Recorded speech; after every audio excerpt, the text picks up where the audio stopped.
And there is often more to the story than we're willing to admit. And I've got to do three things. So we're going to try to give you three skills to actually avoid these sellouts. The first is simply to assess your role. Did you have a role on the elevator that day? Or did it close by itself? Maybe humanize others. Maybe this person who's coming towards you really is a good person after all, and they could use some help. And then lastly, how do you turn yourself from helpless into able?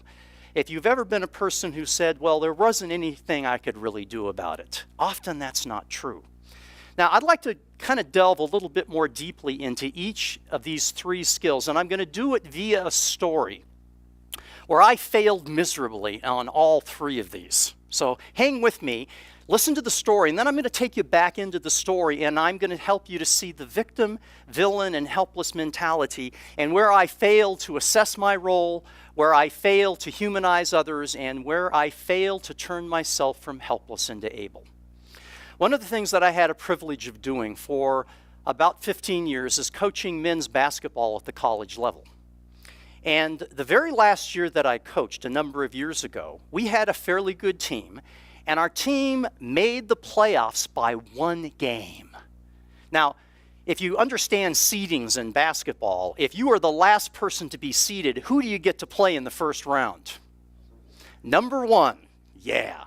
And this happened to be a team called Castleton State, Vermont. We had not beat this team in 5 years. Now, I had some questions about where they got their players from. See the story I'm telling myself already? Because this was a Division III school. You weren't supposed to be handing out scholarships. Well, anyway, we get up to Castleton State, and to make a long story short, we play the game of our life. And there are 17 seconds left on the clock. The ball is in our possession, and we're behind by 1 point. And I can see the headlines now. Atlantic Union ousts Castleton State in the first round of the tournament.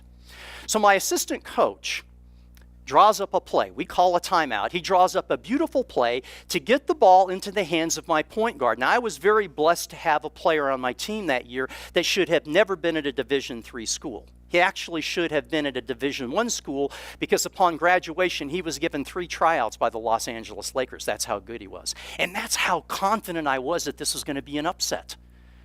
So the official hands the ball in, and the play is running flawlessly with one minor exception. We set a pick across the top of the key, and as that pick is set, the Castleton State player who was guarding Arian begins to trip and fall as he goes up to take his shot, and he takes his forearm and he shoves him. The ball leaves his hand, it flies to the front of the rim, bounces up, hits the edge of the backboard, falls back down onto the rim, teeters just slightly, and falls outside of the basket. The ball hits the floor, the horn goes off, indicating that the game is over, and no official has blown a whistle, indicating that there was a foul. I was ballistic. Now, I had a problem. I had several problems. One of the problems was this. We developed a program around a code of ethics. And we have had a code of ethics for officials as well as for players, no matter how they performed. And you know what? I was choking on that right now. I was pacing back and forth, wishing I'd never put that code together. And finally, the 2 officials, and catch this, the 2 Vermont officials, do you see what I'm doing in my head already? Grabbed their jackets, and one of them was the head of the Vermont Association for Basketball Officials. They began walking in front, and his name was Jack, and I yelled out to him, I said, "Jack, you swallowed your whistle." Now, that may not sound like much of a violation of mutual respect, but you see, Jack knew that I was also a certified basketball official.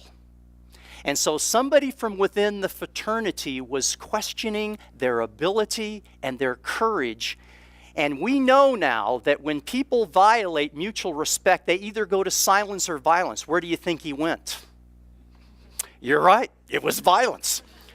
He was in my face, and he said to me, "Nelson, I want you down in the room right now." So I'm walking down to the room, and while I'm walking down, I'm gathering some data so that I can critique his officiating for the last 5 years. I figured if that would be helpful, you know. See, when you sell out, you tend to get yourself a little bit more deeply embedded. We get down to the room, he's in my face, I'm in his face, and then he simply says this. He backs up and he says, Nelson, I was wrong. And I backed up and I said, Jack, you got to be kidding. That's really big of you to admit that. He says, no. I wasn't wrong about the call. I was wrong about you.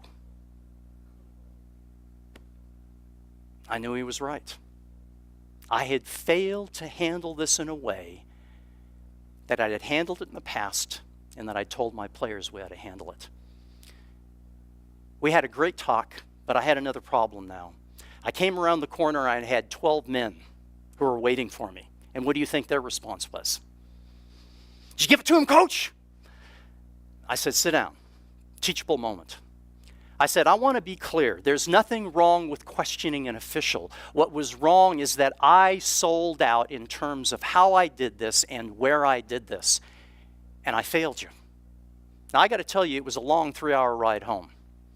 Not because we hadn't played well, but because at a critical moment I had sold out based upon the values that I knew I should be espousing at a very, very critical time. So let's walk through this. Turn yourself from a victim into an actor, all right? Was I a victim? Yeah. Was I playing the victim? Yeah. If you'd have asked me right after the game, I'd have told you, here's my victim data. Playing at Vermont school with Vermont officials, with Vermont fans, okay? And I became such a victim that I couldn't see past my sellout when it actually occurred, okay? What we have you do is ask this question: what am I pretending not to notice about my role in the problem? Secondly, we need to turn others from villains into humans. Say, I had villainized the official. And one of the things that we have you ask to help entertain a different view of this is to ask, why would a reasonable, rational, and decent person do this? But you know what? I wasn't viewing this official as a reasonable, rational, and decent person. In fact, I was so emotionally flooded that I never asked him the critical question that I should have asked him. I never asked him, did you see Arian get pushed? Because I'd made an assumption, and the assumption was what? That he'd seen it and he had ignored it. You know, it's one of those, that's my story and I'm sticking with it kind of scenarios, all right?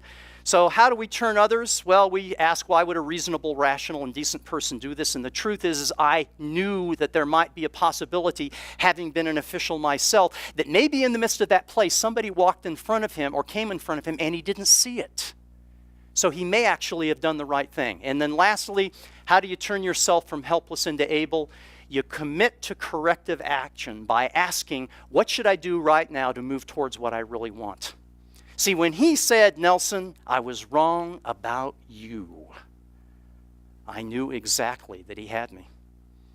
Now, I didn't feel emotionally like I wanted to do anything different, but I knew I had to act upon that if I was going to be someone of principle, be someone who was aligned with what I really felt, and I began to walk the walk.